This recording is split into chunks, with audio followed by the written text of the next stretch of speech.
Assalamualaikum warahmatullahi wabarakatuh. Perkenalkan, saya Puspita Mardikasari. Saya adalah mahasiswa program Profesi Dietitian Universitas Gadjah Mada, batch 4. Pada kesempatan ini, saya akan membawakan materi penyuluhan mengenai mencegah anemia pada ibu hamil. Oke, kita langsung saja masuk ke materi. Next slide. Nah, sebelumnya kita perlu mengenal apa itu anemia. Anemia adalah kondisi di mana kadar hemoglobin di dalam darah kurang dari normal. Nah, kondisi kadar hemoglobin kurang dari normal ini menyebabkan beberapa gejala seperti lelah, lemas, pusing, mual, wajah pucat, dan tidak fokus. Kesemua gejala ini merupakan gejala ringan dari kondisi anemia. Mengapa gejala-gejala ini bisa terjadi? Nah, kita perlu tahu bahwa hemoglobin di dalam darah berfungsi untuk mengalirkan oksigen ke seluruh tubuh, termasuk ke jaringan-jaringan tubuh. Oksigen pada jaringan tubuh diperlukan untuk aktivitas jaringan tubuh. Contohnya pada jaringan otot untuk melakukan aktivitas fisik otot-otot tubuh, sehingga kalau kekurangan oksigen karena kadar hemoglobin yang rendah, maka kita menjadi lemas. Begitu juga pada jaringan otak. Nah, ketika kadar oksigen di otak rendah yang disebabkan karena hemoglobin yang rendah, maka menyebabkan kita menjadi tidak fokus. Begitu juga pada jaringan-jaringan lainnya. Nah, kondisi kekurangan hemoglobin juga berisiko menyebabkan mudahnya terserang infeksi karena kondisi anemia atau kekurangan hemoglobin itu menyebabkan imunitas tubuh menurun. Nah, bagaimana kriteria dari anemia itu sendiri? Kita lihat pada slide berikutnya. Nah, ini adalah kriteria seseorang dikatakan anemia atau tidak anemia. Nah, rekomendasi tentang pengelompokan anemia ini bersumber dari WHO tahun 2011. Karena kita berfokus pada mencegah anemia pada ibu hamil, kita harus tahu nih bagaimana kriteria anemia pada ibu hamil. Nah, sebelumnya kita perlu tahu juga bahwa kriteria ini dikelompokkan berdasarkan umur, jenis kelamin, dan kondisi fisiologis. Oke, kita kembali lagi ke ibu hamil ya. Kriteria anemia untuk ibu hamil bisa Anda saksikan di slide yang saya lingkari atau saya berikan kotak warna merah. Di sana kita ketahui bahwa ibu hamil dinyatakan anemia jika kadar hemoglobinnya kurang dari 11. Jadi hemoglobin normal pada ibu hamil adalah 11. Sedangkan kriteria anemia sendiri bisa dikelompokkan menjadi anemia ringan, sedang, dan anemia berat seperti tersaji pada tabel tersebut. Oke, next slide. Nah, apa dampak anemia itu sendiri bagi ibu hamil? Dampak itu akibat ya. Ibu hamil yang mengalami anemia akan beresiko imunitas tubuhnya berkurang atau menurun, sehingga menyebabkan ibu menjadi mudah sakit. Kemudian pada anemia sedang dan berat bisa berisiko menyebabkan keguguran, juga berisiko menyebabkan perdarahan di masa kehamilan, bahkan juga berisiko menyebabkan perdarahan pada saat melahirkan. Nah, kalau perdarahan terjadi pada saat melahirkan, ini yang berbahaya karena berisiko menyebabkan kematian pada ibu. Ya, baik. Selain berdampak pada ibu hamil itu sendiri, anemia juga berdampak pada bayi yang dilahirkan. Apa saja dampaknya? Beberapa diantaranya adalah BBLR. BBLR itu adalah berat bayi lahir rendah. Jadi bobot bayi yang dilahirkan kurang dari standar normal, yaitu kurang dari 2.500 gram atau kurang dari 2,5 kg. Nah, anak yang terlahir BBLR ini akan beresiko malnutrisi pada proses pertumbuhannya. Ya.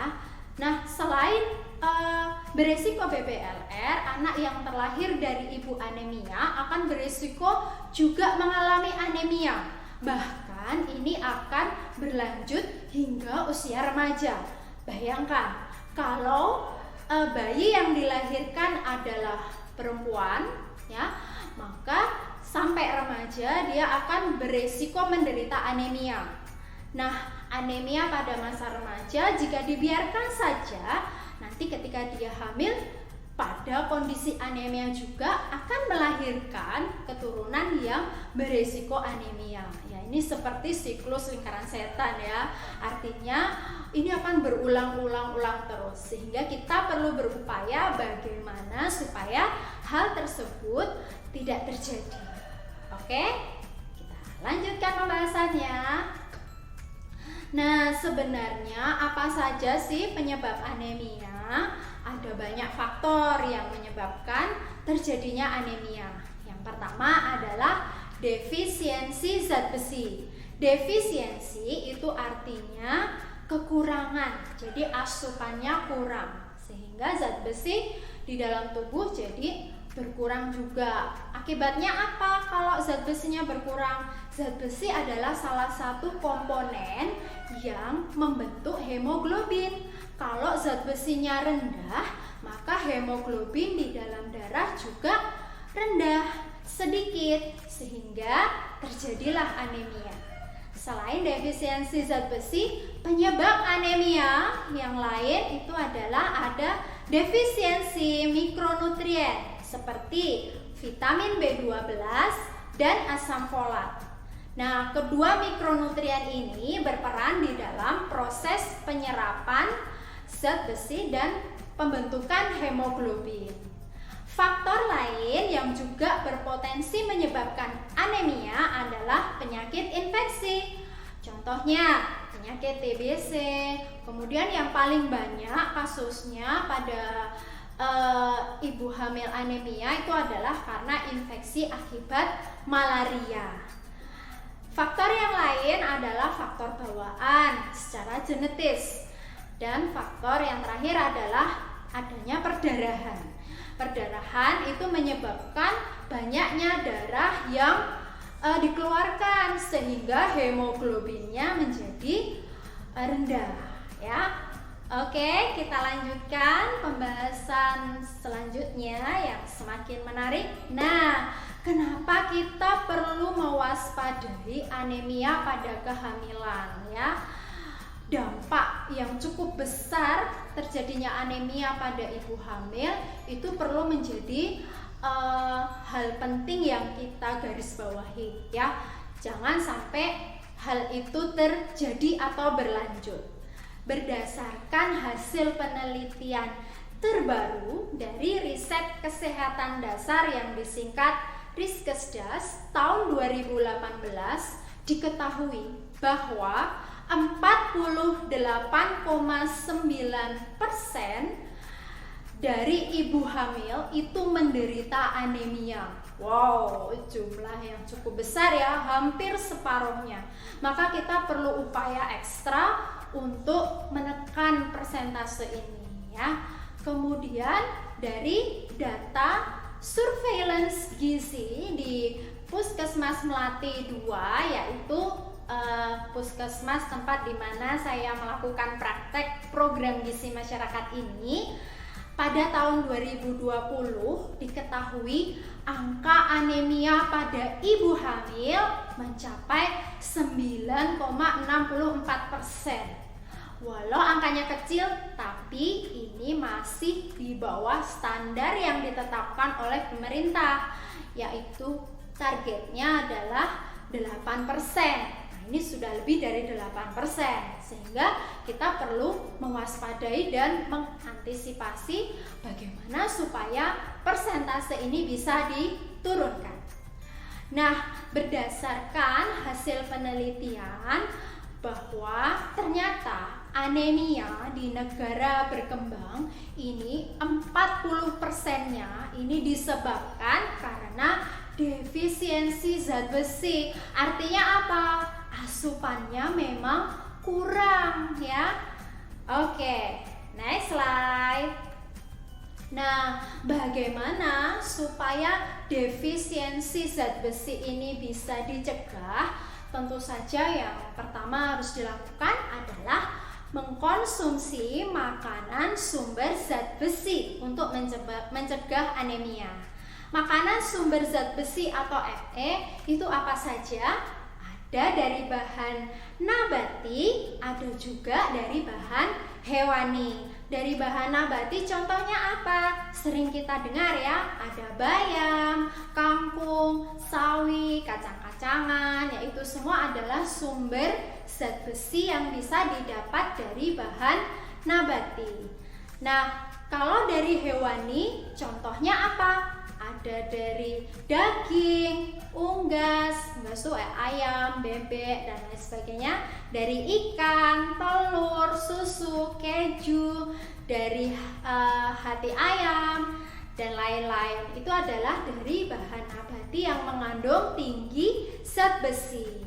Nah, kalau kita lihat dari sifatnya, bahan yang mengandung zat besi dari bahan hewani itu punya keunggulan, yaitu daya serapnya lebih bagus, lebih baik, sehingga mudah diserap di dalam tubuh. Oke, next slide. Nah, kebutuhan zat besi pada wanita hamil itu meningkat hampir 4 kali lipatnya, yaitu 25% lebih banyak dibandingkan wanita yang tidak hamil. Sehingga kalau kita memenuhi hanya dari makanan saja, ini akan cukup sulit untuk mencapai sampai 25% lebih banyak tadi. Nah, oleh karena itu diperlukan suplemen dalam bentuk tablet tambah darah untuk mencegah dan menanggulangi anemia karena defisiensi zat besi. Next slide. Nah, apa sih tablet tambah darah itu? Nah, tablet tambah darah ini adalah suplemen. Jadi bukan obat ya. Ini adalah suplemen yang mengandung senyawa zat besi yang setara dengan 60 mg besi elementer. Bukan besi yang untuk konstruksi ya, bukan. Tapi ini zat besi yang dibutuhkan untuk nutrisi bagi tubuh kita. Selain mengandung zat besi, tablet tambah darah ini juga mengandung asam folat. Nah, tablet tambah darah ini merupakan salah satu program pemerintah untuk mengatasi anemia pada ibu hamil. Oke, kita lanjutkan pembahasannya ya, semakin menarik. Next. Nah, pertanyaannya, bagaimana mengkonsumsi tablet tambah darah yang tepat? Karena sebenarnya kita tahu ya, program pemerintah itu sudah berjalan. Cakupan pemberian tablet tambah darah itu sudah bagus, tetapi kok angka anemia ibu hamil masih tinggi ya? Nah, kita perlu berpikir nih, kok bisa sih? Jangan-jangan tablet tambah darahnya tidak dikonsumsi dengan tepat. Nah, oleh karena itu kita perlu melihat beberapa aspek yang berkaitan dengan petunjuk mengkonsumsi tablet tambah darah. Next. Oke, Jadi tablet tambah darah itu harus dikonsumsi secara teratur sesuai dengan petunjuk dokter atau bidan. Nah, pemerintah akan memberikan tablet tambah darah ini minimal 90 tablet selama kehamilan. Tapi tidak boleh dikonsumsi sekaligus ya, karena itu bahaya, bisa menyebabkan efek samping ya, overdosis ya, sehingga konsumsinya harus sesuai aturan, yaitu untuk ibu yang tidak anemia diberikan 1 tablet setiap harinya, sedangkan ibu yang anemia diberikan 2 tablet tambah darah ini untuk pengobatan ya. Jadi walaupun tidak anemia harus tetap minum 1 tablet sehari untuk pencegahan. Nah, tablet tambah darah ini mulai diberikan sedini mungkin dan dilanjutkan sampai masa nifas setelah melahirkan untuk mengantisipasi kehilangan banyak darah dan mencegah risiko anemia setelah melahirkan. Oke, next slide. Nah, aspek berikutnya adalah kadang-kadang ada yang enggan mengkonsumsi tablet tambah darah karena efek sampingnya seperti mual, nyeri lambung, muntah, dan kadang-kadang diare atau sulit BAB. Nah, sebetulnya gejala ini biasanya terjadi pada awal konsumsi tablet tambah darah. Tetapi kalau dilanjutkan, gejala ini berangsur-angsur akan hilang. Mengapa ya? Karena tubuh kita perlu menyesuaikan diri dengan adanya asupan nutrisi yang baru dikenal ya. Oke, jadi tetap dilanjutkan ya. Oke, next slide. Nah, kita juga perlu tahu untuk meningkatkan efektivitas penyerapan zat besi, kita bisa mengkonsumsi tablet tambah darah dengan bahan makanan yang mempunyai sumber vitamin C, yang kadar vitamin C-nya tinggi. Berdasarkan penelitian ya, vitamin C itu bisa meningkatkan penyerapan zat besi. Contohnya apa? Pada buah-buahan seperti jeruk, pepaya, jambu, mangga, dan lain-lain. Juga sebaiknya dikonsumsi bersamaan dengan konsumsi bahan pangan hewani ya, yang sifatnya hem ya. Oke, next slide. Nah, ini juga perlu diketahui bahwa konsumsi tablet tambah darah itu sebaiknya jangan bersamaan dengan makanan atau minuman yang menghambat penyerapan zat besi. Contohnya ada susu, teh, dan kopi. Ini bisa berinteraksi dengan zat besi sehingga menghambat penyerapan zat besi. Begitu juga TTD tidak boleh dikonsumsi bersamaan dengan obat MAH dan juga suplemen kalsium ya, karena kedua zat ini bisa berinteraksi dan menghambat penyerapan zat besi. Next slide. Nah, ini juga yang sering kita ketemukan, yaitu mitos atau kepercayaan yang salah terkait TTD sehingga menyebabkan enggan untuk mengkonsumsi tablet tambah darah. Nah, banyak yang berpendapat tablet tambah darah itu menyebabkan bayinya besar, tekanan darah naik, banyak darahnya jadi terlalu banyak. Ya, itu semua hanya mitos, bukan fakta. Faktanya TTD ini bukan obat. Ini adalah suplemen yang justru memberikan dampak baik bagi kesehatan ibu hamil. Next. So, kesimpulannya dari penyuluhan yang saya sampaikan, untuk mencegah anemia defisiensi besi pada ibu hamil, kita harus 1. Mengkonsumsi sumber makanan yang kaya akan zat besi. 2.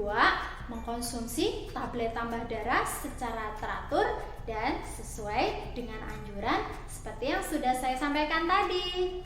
Oke, selesai sudah penyuluhan pada kesempatan ini. Terima kasih banyak atas perhatiannya. Mohon maaf apabila banyak kekurangan di dalam menyampaikan materi ini.